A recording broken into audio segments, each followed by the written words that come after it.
mean, the SPAC was supposed to be just a SPAC. What we realized was there was a hell of a lot of companies that have no place in the public markets Yeah. whatsoever.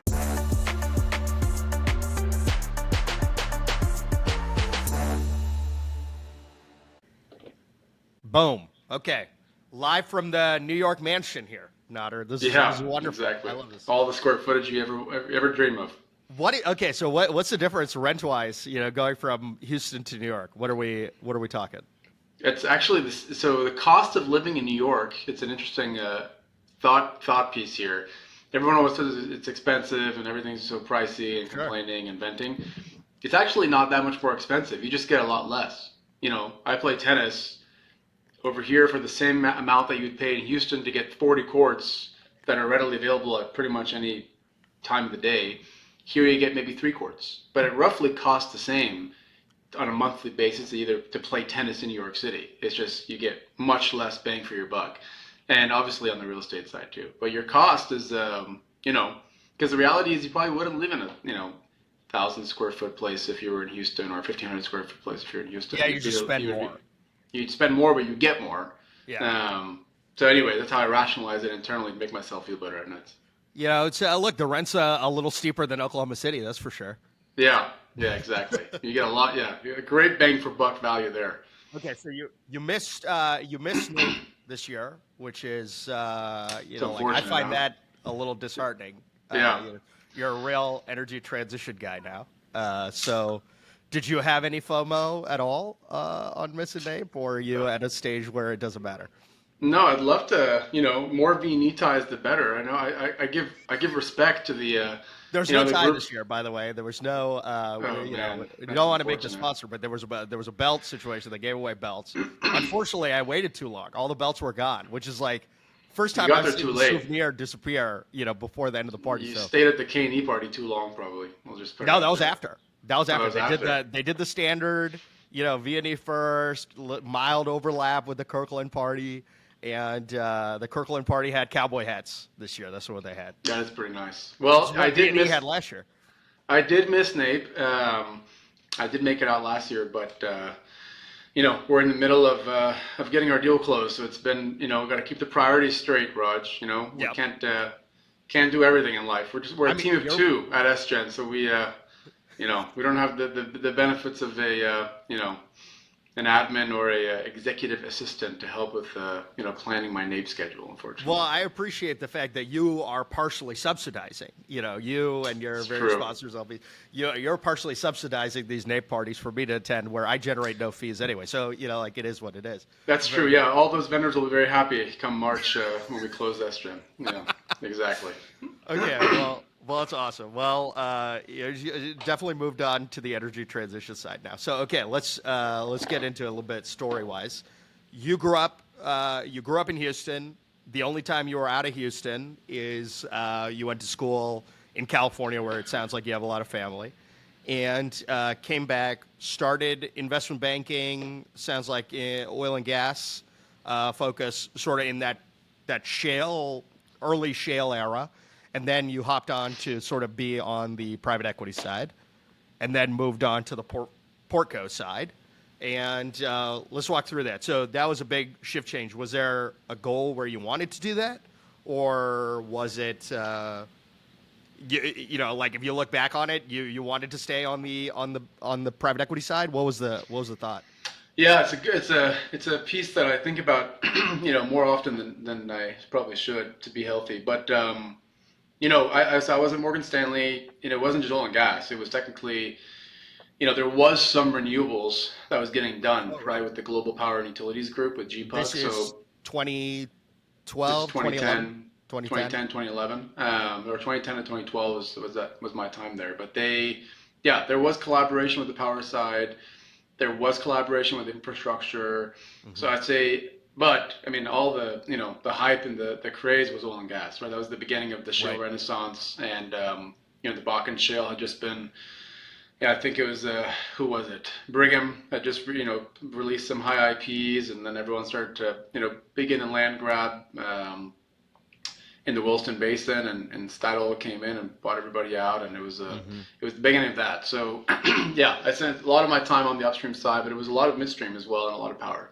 Um, and then the way I thought about staying in private equity versus going the operating route was really at the time what I noticed, at least in the upstream space, which is where I was spending most of my time post banking, was a lot of the sponsors were chasing the same deals, Mm-hmm. and everyone was really bidding on the same packages. Name your Jeffries package, or looking for the same acreage. Utilizing the same broker that your landman had access to.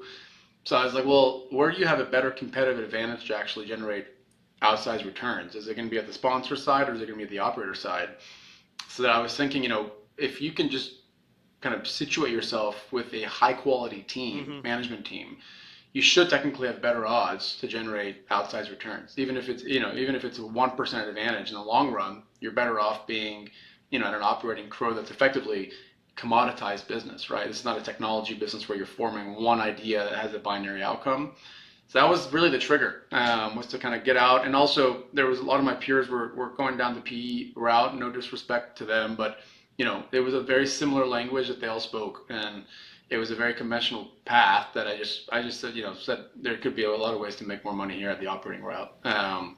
So that was the impetus, and then joined Ursa Resources after their first exit, which was a denim-backed company, and was with that team for probably 8 or 9 years, with through Ursa and through Bruin, and ultimately sold the business to Enerplus. So it was a long run. Built both companies from the ground up. It was 5 or 6 of us to start. We ended up, at the peak, probably close to 100 employees, 3 or 4 different field offices, deployed $1 billion plus of capital, outgrew our private equity sponsors. We had a bunch of fun Kuwaiti and Chinese interest, members on our board, and it was a large private company that Right.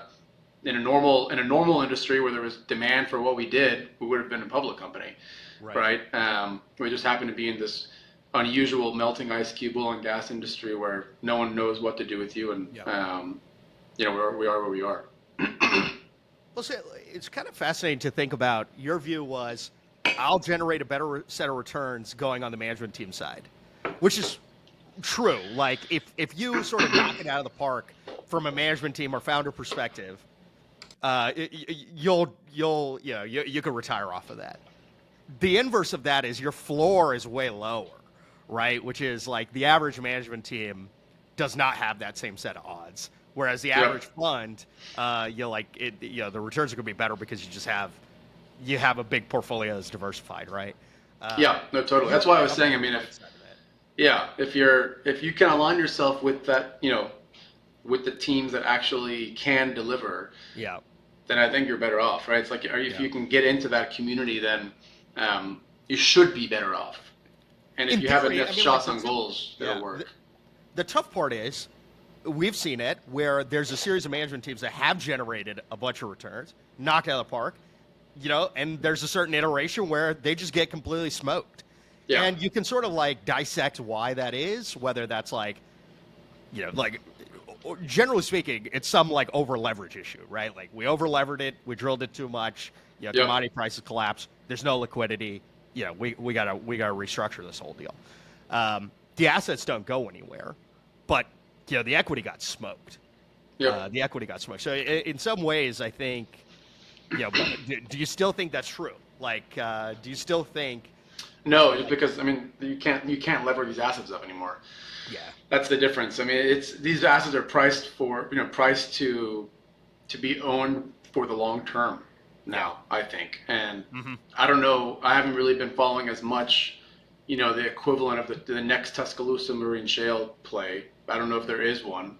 so, yeah, it's called the Tuscaloosa Marine Shell. It's called Yeah, TMS now. Not there we you go. don't we don't need Yeah. to So, say the whole name. You just say yeah, TMS. yeah, TMS. TMS. I don't know if people still, to use that acronym. It's been a while, but yeah, I mean, these assets are priced now, I think, where there is limited debt capacity. There's limited capital that wants to enter the debt stack, which is where, groups like, that provide kind of more special Yep. sitch capital are being very successful. And we all know who those are, but folks that are kind of playing in that credit angle that can offer unitranche and, effectively RBL replacement capital, they've done remarkably well. their name starts with a Q. Yeah. Yep. Yep. It's funny you mentioned TMS. I remember some PE interviews in like, man, it must have been 2014. I think Apollo had done some TMS Drillco, if you recall. I think it That's true. was it with Goodrich? It was with somebody. I think it was with Goodrich. And like another fund was like, hey, like break this down. Would you recommend us doing this deal or not? And I remember like I spent, like a countless number of nights putting together a model and this and that. And I think my like response was like, yeah, let's do it. Generally speaking, that is my personality, right? Like, okay, let's do it. Like, what's the worst thing that's going to happen here? We got downside cap, which like I think, the fund will remain nameless. My suspicion is they were like, yo, this guy is not meant to be at the fund level. I think the response then was like, let me put you in touch with a couple of our portcos, though, because we think your personality is going to be better suited there. Yeah, let's do it personality. The let's do it Yeah. personality is the portco personality, right? And then the fund managers is sort of a game of whack-a-mole to knock it down. Okay, that's like that. That's where we're at. Okay, so let's talk. Bruin obviously sort of exits in 2021. Yep. At sort of in some ways like some version of the bottom of the cycle from an exit perspective. It was the beginning of what we are in the cycle, Raj. You got to get Right. it right. We at least, crude was probably inching towards 60, which at the time was, I guess you can call it the bottom of the cycle. But it was at least it was, it was beginning its upward trajectory. Right. So Enterplus takes but it you're down. correct. That was a fairly insider process post a restructuring, right? Yeah. Or We did hire banks. We had two banks that are running the process. We had RBC and JP Morgan. BMO, I think I forget who. But okay, so that asset goes out. You're free and clear from Bruin. What happens next?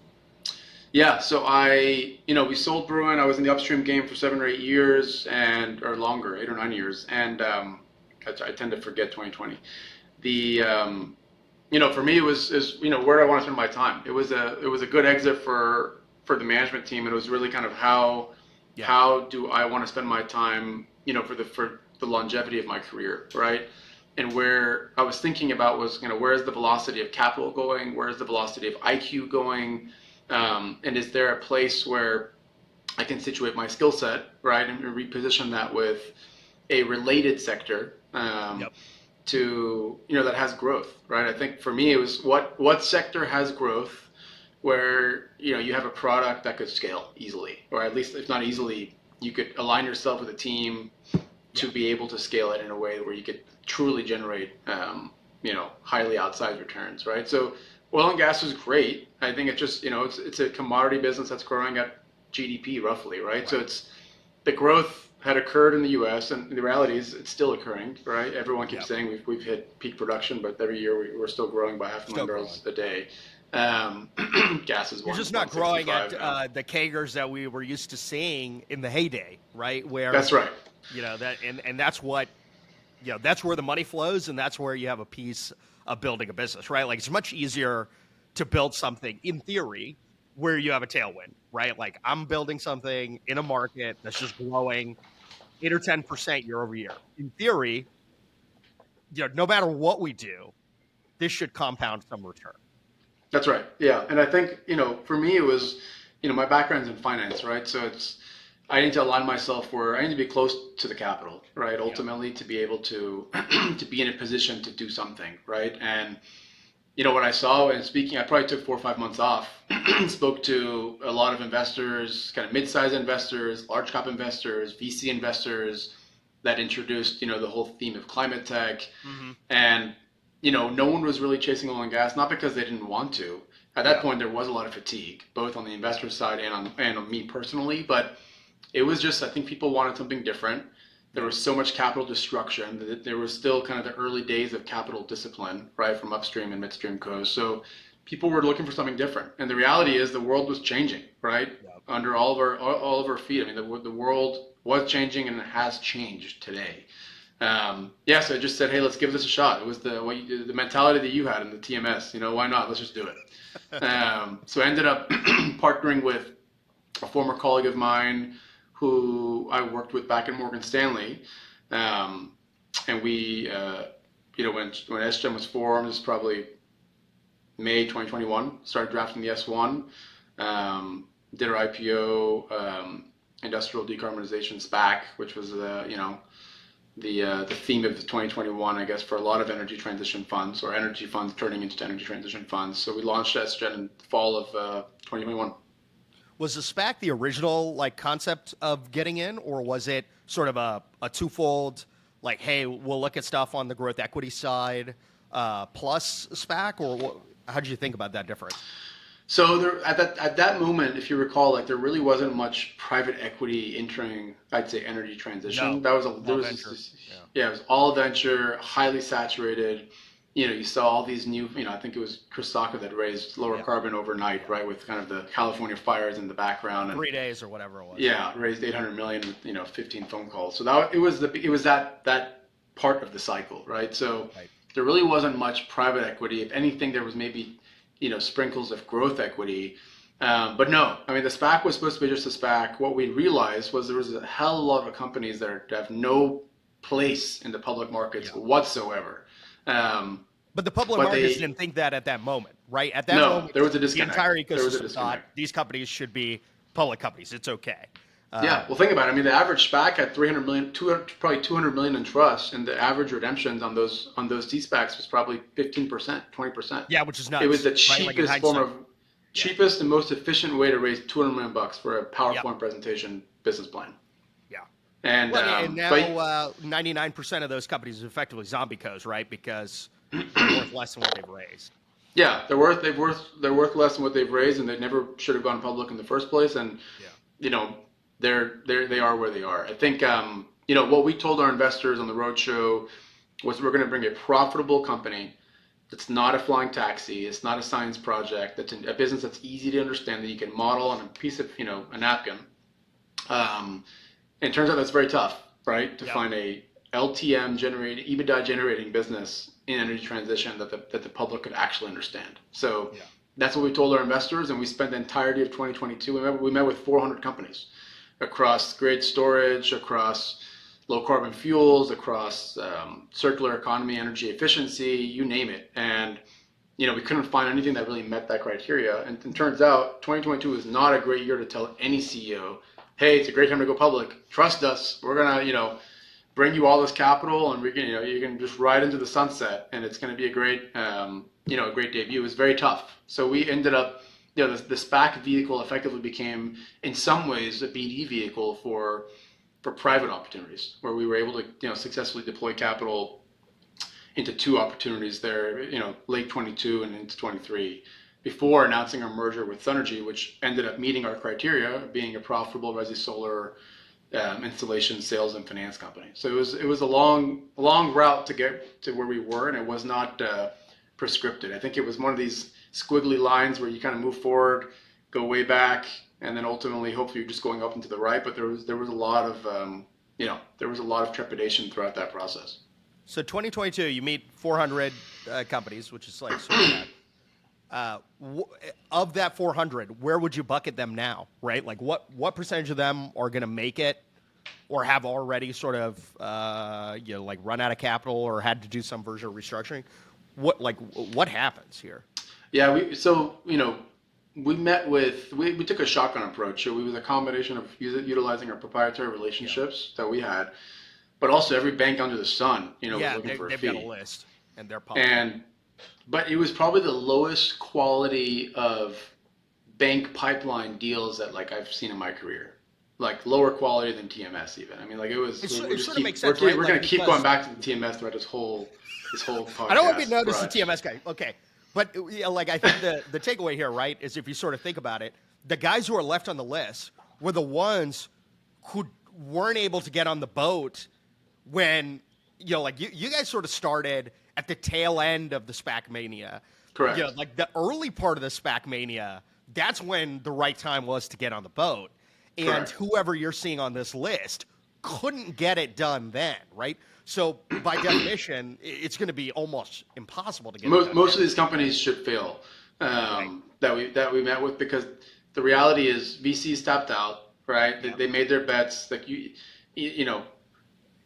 you can't have your fifth bet in the same sector, right? Even though VC is supposed to have zeros and that's how you get paid and that's how, that's why your LPs are investing in what you're doing. Yeah. There was this way too much supply, as much capital as there was. Most of those companies won't supply, it won't survive, and we've seen that. These companies have come back around saying, "Hey, what are you up to? There's ways to work together." And the reality is their teams are not strong enough, which was a huge theme in energy transition that we saw. I mean, I missed the days of oil and gas management teams. And we had at Bruin and Ursa, we were truly a public ready team. We could have gone out, we could have been institutionally, approachable at really any moment in our life cycle. That doesn't exist in energy transition. Very rarely does it exist in energy transition. Do you think that's because there's too much focus? Like, what is there an offset argument to that, right? Like, so is it, like we're used to in oil and gas being institutionally ready because you have to raise so much capital out the gate. Yeah. And that is generally from funds that require certain elements of, sort of readiness. Professional, yeah, you got to be professional ready. Do you see something within those teams, though, that is superior? Like, is there just a prowess on the technical side, or is there something where there is a focus of something that is superior, or are you just like, no, generally speaking, like, we're just not seeing quality? Obviously, there was something to get these companies to where they were, right? Yeah. They had a contract with, an S&P 500, Fortune 500 business that they had never had in their entire career, right? Yeah. They were dealing with mom and pops, or they were dealing with, just multiple pitches a day to try to, get customers to just sign up, not just retain, but just sign up, whatever their service was. Energy as a service, some green hydrogen deal, or, some biofuel SAF plant that they're trying to construct. I mean, these were all ideas that they're not that technically innovative, but yeah. The market, they were either too early for the market, or when they were starting, they were too late based on when they could have raised capital, because they just tried to ride a wave and they were too late to the game. Regardless of the reason, the teams were just they're not the same caliber that we're used to from the upstream, midstream energy, traditional energy themes. And I think the ones that have been successful in energy transition, they do have A+ teams. And you're seeing it, and they're able to justify higher valuations because of that. Yeah. Because investors are saying, hey, it's probably rich, but I have 15 other opportunities where teams are just they don't have what we're looking for. And they don't have what's necessary to scale. And they don't have what's necessary to lock in long-term commercial agreements. They don't have the ability to have a true back office, to provide financials on a quarterly basis and have monthly closes that kind of are just what we're used to. So, F it. We'll overpay a little bit for this one, but we're betting on the team to be able to grow into that value, earn into that valuation, and actually deliver, right? And some of them have worked, is what we're seeing in the last few years. Teams are really important. It's sort of a counterintuitive point, which is you're saying the average management team on the oil and gas side is probably a lot more rock star than the average management team on energy transition. And even then, now that we've consolidated, right? Like now you're at a point where there's only so many management teams left on the oil and gas side.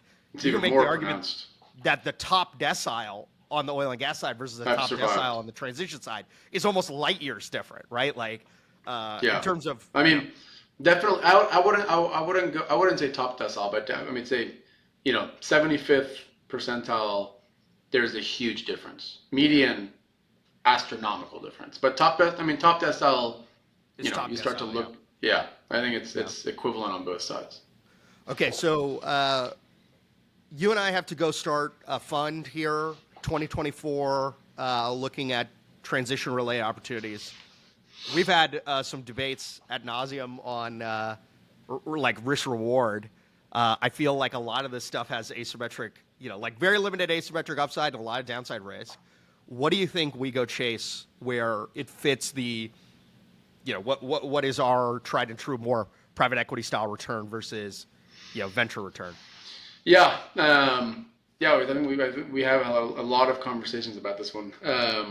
But what we've seen at the ESGEN side and the Regen side, which is our private vehicle, there's a ton of companies that I think could benefit from having a control style investor really just mitigate the fundraising process that Sure. is effectively a 6-month operation for these founders. Every year. And yeah, it's every year because you're always fundraising when It's you're in these 50% of your time businesses. at least, and probably 80% of your mental energy. And they're always trying to find, hire a CFO or bring on a head of strategy or someone to help with that. But ultimately, no investor is going to want to talk to them. Every investor is going to want to talk to the CEO.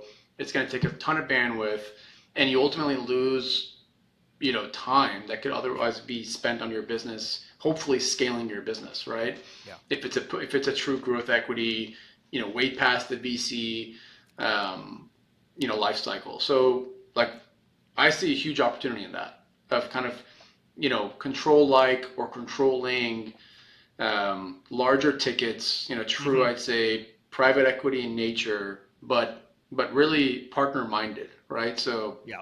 working with these teams and maybe some similar ways to where like the VCs Yep. were doing so. But like even then, I mean, how effective was having 10 VCs and some minority round, a Series B or C, where they're going to own 20 or 30% of the business, maybe with one new board member.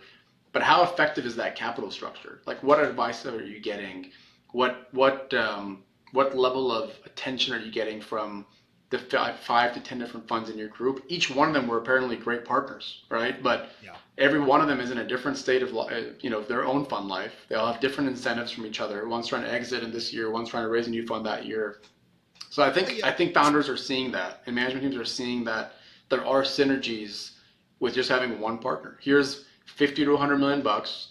We'll give you some credit for your business today, and we'll grow with you in the form of a commitment, whether it's M&A, right, buy and build, or whether it's greenfield, whatever the strategy may be.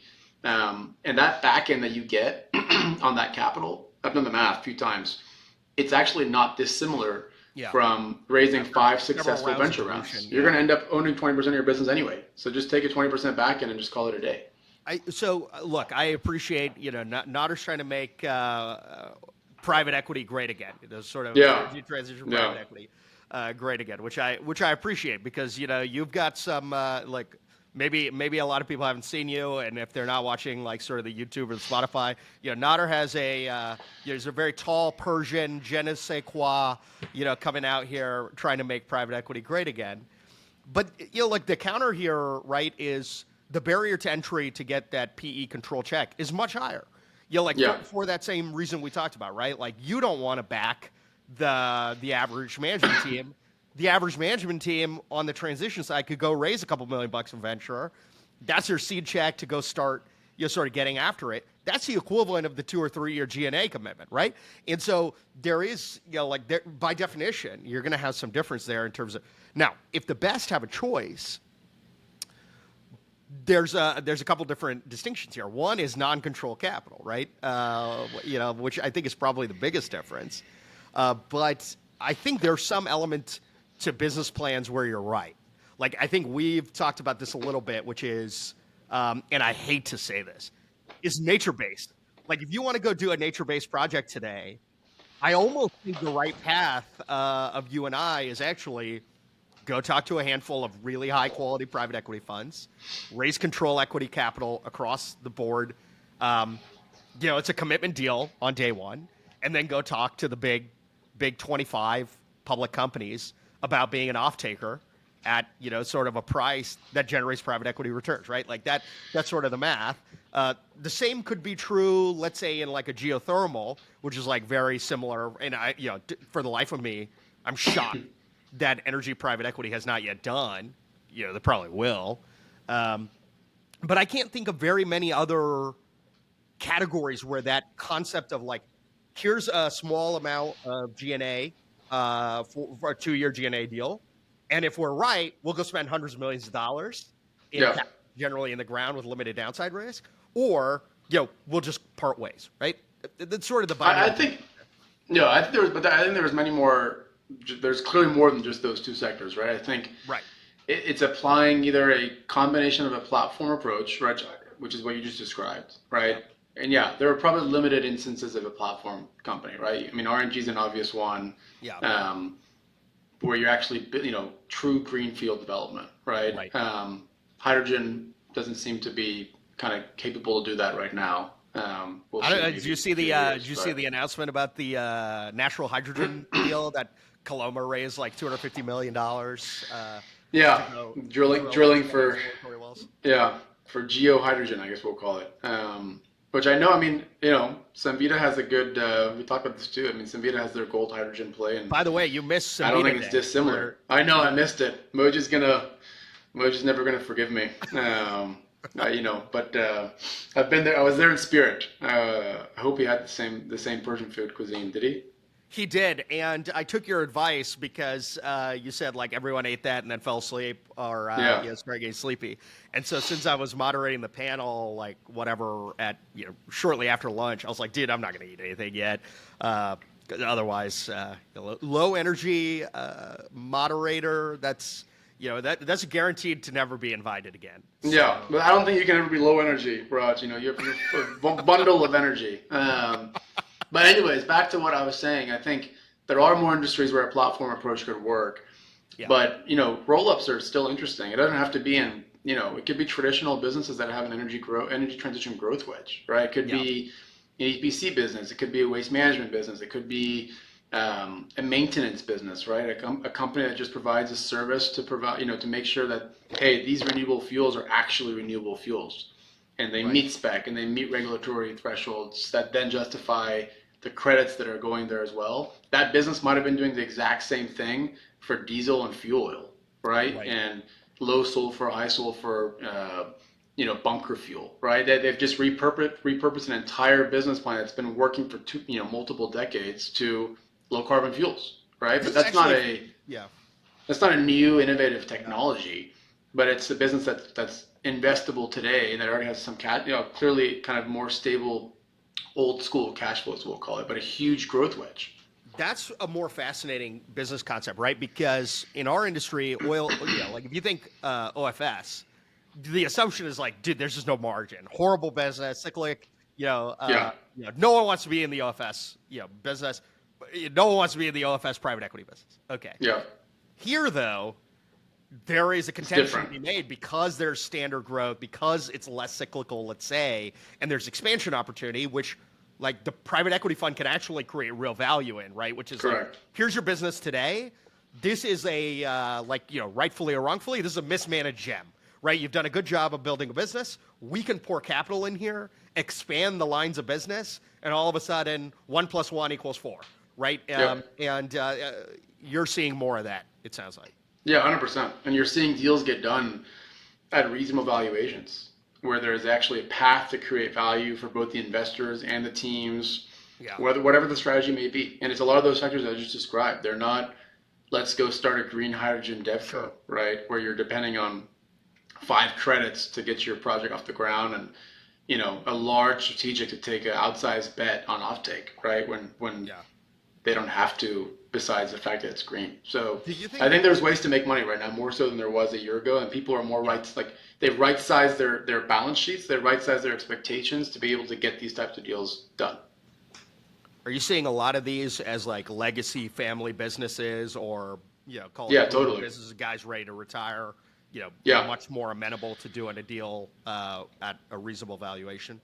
yeah, we're definitely seeing that, and then we've also seen deals that have just a convoluted capital structure. Might have been like 3 or 4 investors over the last 15 years, and no one really provided true growth capital. But the business today has let's say waste to fuel Yeah. new business line where there's an offtake for some concrete manufacturer, concrete asphalt company that's saying, hey, come inject biocarbon into my concrete. I'll give you a fixed price.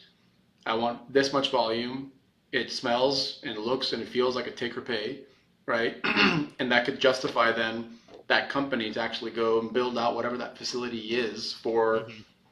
that customer, right? And that's growth capital, right? But there's already an existing business that supports that kind of growth wedge, I'd say. And there's probably debt financing that's also available. You can get very creative with opportunities like that, but we're seeing more of those.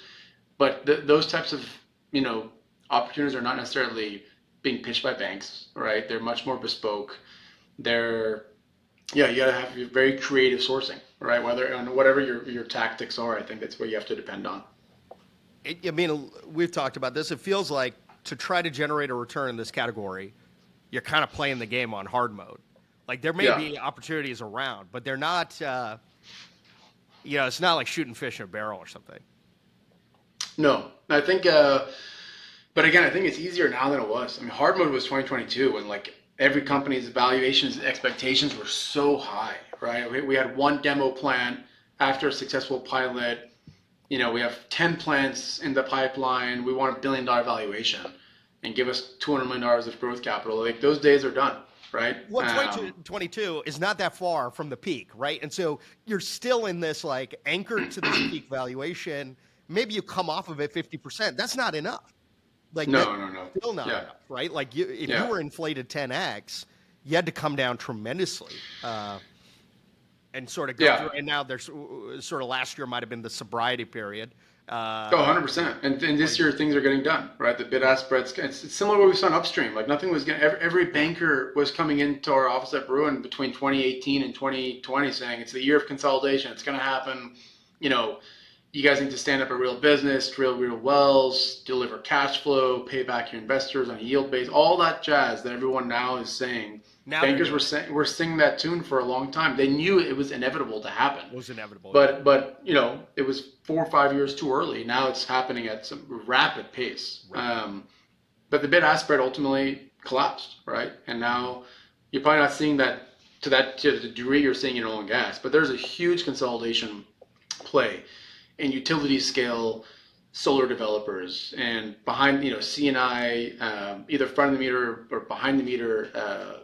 Solar developers on the resi solar. I mean, there's so much, and there's probably, been 100 bankruptcies. There's probably gonna be 10,000 more. Unlike oil and gas, these companies are not worth saving, right? They don't have any real assets. You just liquidate. So you liquidate, they're done. You never hear about them again. But there are those sales, the networks that those dealers were penetrating are now up for grabs, right? Because those dealer networks are just falling off a cliff. So there is a lot of opportunity right now to consolidate, and with people that have reasonable valuation expectations where you can actually generate returns. And once the cycle comes back, i.e. when the 10-year treasury maybe drops to whatever 3.5, then you'll start to see but you'll start to see a scenario where like, oh, they were really smart. Who got into about look, you have a bunch of venture-backed businesses, and the case in venture, which is like. There's really not much of a difference between a venture investor generating a 2x or a goose egg, right? Because they're there trying to chase 10x, 20x, 30x plus return. Yep. Do you think there's an opportunity to go roll up any sort of climate tech that's venture backed, the founders long in the tooth, maybe they took some secondary out? I mean, I think there's a bunch of zombie co's out there. Is there a roll-up strategy there that you think venture investors and founders may be amenable to, which is superior than just like, hey, we're just going to shut this thing down, right? Yeah. I mean, I think there's probably way too many carbon offset marketplaces, right? There's probably way too many, especially on the nature-based side. There's limited industrial credits, but there's so many nature-based credits. There's so many companies that were using drones to identify, how much carbon this tree sequestered in the Amazon. I forget the names now, but there was probably 5 or 10 companies doing the exact same thing. There's more platforms servicing the developers than there are developers, right? Than there are buyers. And there are buyers. Yeah. So I mean, I'm not sure consolidation even makes sense necessarily just because the buyer pool for credits is just is disintegrated. So that's one sector. Like methane emissions, I remember that every VC company has an investment in methane emissions, right? Like how, whether it's a drone, whether it's some monitoring technology, a sensor you put there, and you're calculating methane emissions, whether it's from a coal plant or from a oil and gas field, etc. But there's too many of those companies out there to justify that many G&A budgets. Mm-hmm. That's probably more amenable to carbon offsets, I'd say today. Yeah. What else there's a real on the service VC there. side? Yeah. There's carbon accounting, right? Yep. Let me say Watershed get their big deal done but there That are, was you know, it was wild to see that. I yeah. mean, look, hats off. They've done very well. I don't know the metrics, but when I saw the raise, I was like, whoa, this is big. This is big. Yeah, they're clearly a leader, right? They're a market leader, but there are a lot of companies that tried to do what Persephone and others are doing, and Yeah, they and I should be think the ones who roll Katara's that done pretty up. well. I mean, look, there's only a handful that are sort of like you can list them off, and then Yeah. there's a long tail, right? Like for all the ones we know, there's 150 others that are smaller, trying to get after it, same market. It's just tough. Yep. Like, And then as another sector is long duration storage. I mean, every VC company invested in a, whether it's Form, Group 14, Silo Nanotechnologies, all those kind of, you know, not proven today, but ultimately one or two of them should be proven, yeah, like replacement for long duration storage in a very impactful way. I mean, ultimately, it doesn't make sense to have that many of them, right? Like, yeah, I can't imagine there's going to be 5 technologies that are all market leaders and all yeah. winners.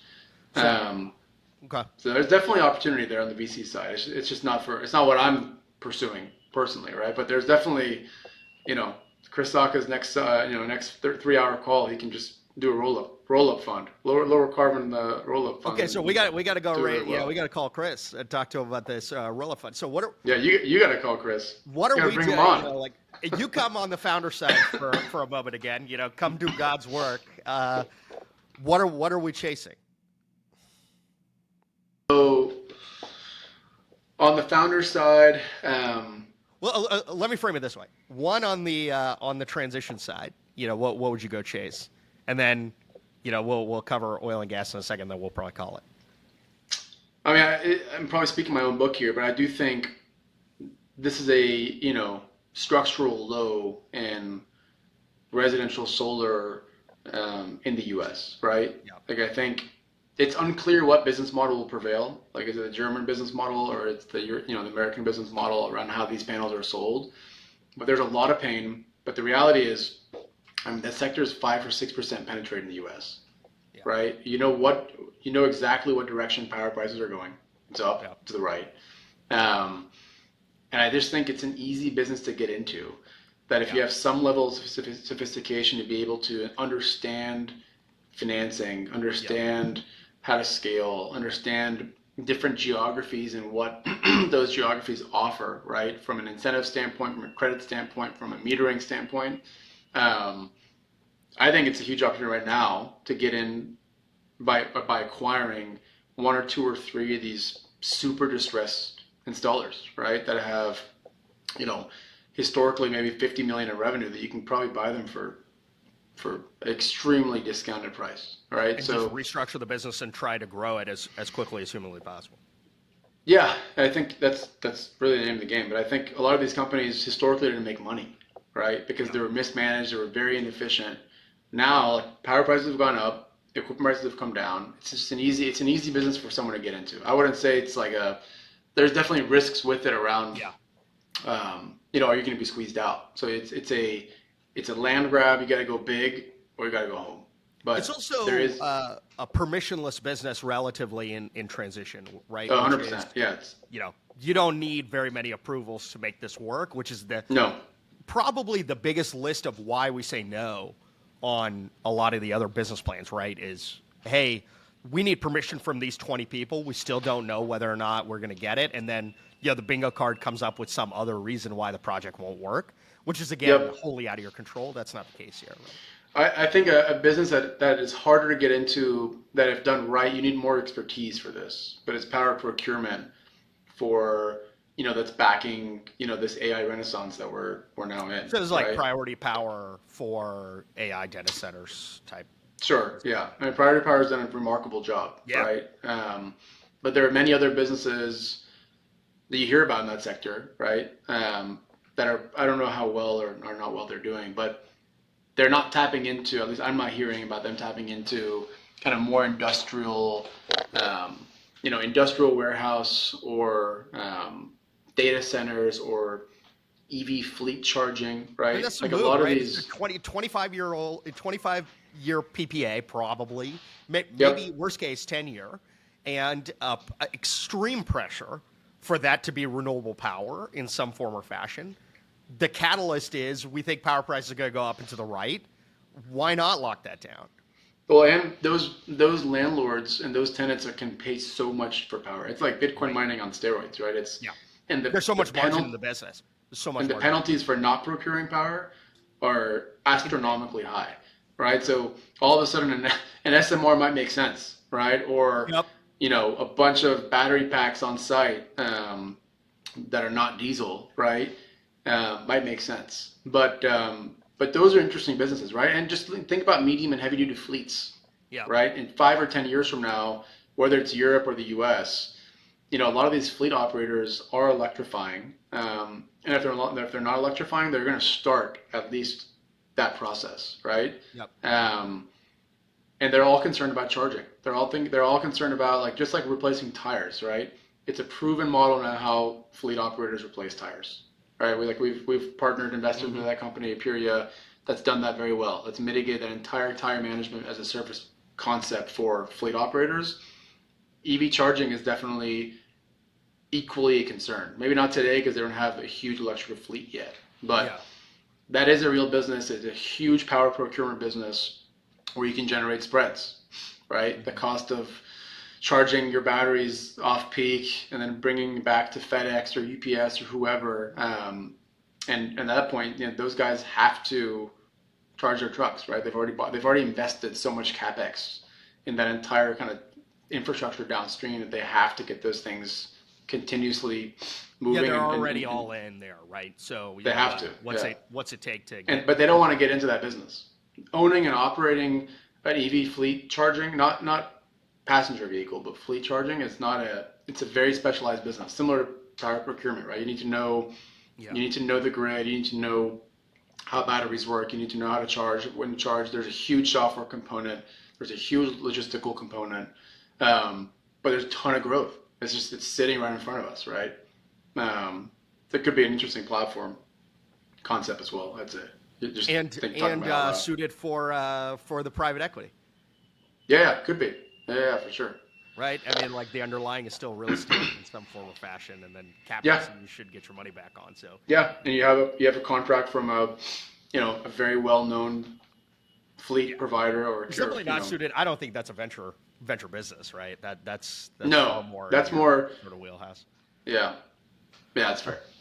Okay, are we up on time? You're running? I think so. Yeah, I think we're gonna run. Let's do this.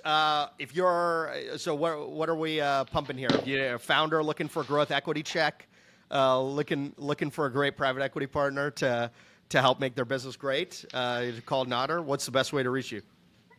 Yeah, I think if your business needs scaling, call Nader, I guess. But so LinkedIn, email, just call Raj. Raj is the best way to contact me. You find a way. You find a way. This is how I get the deal fee, baby. This is exactly. This is the move, baby. There you go. Well, I'm glad. No, this is awesome. This has been great. Awesome, man. All right, take it easy. All right, man. Have a good one. Cheers. Bye.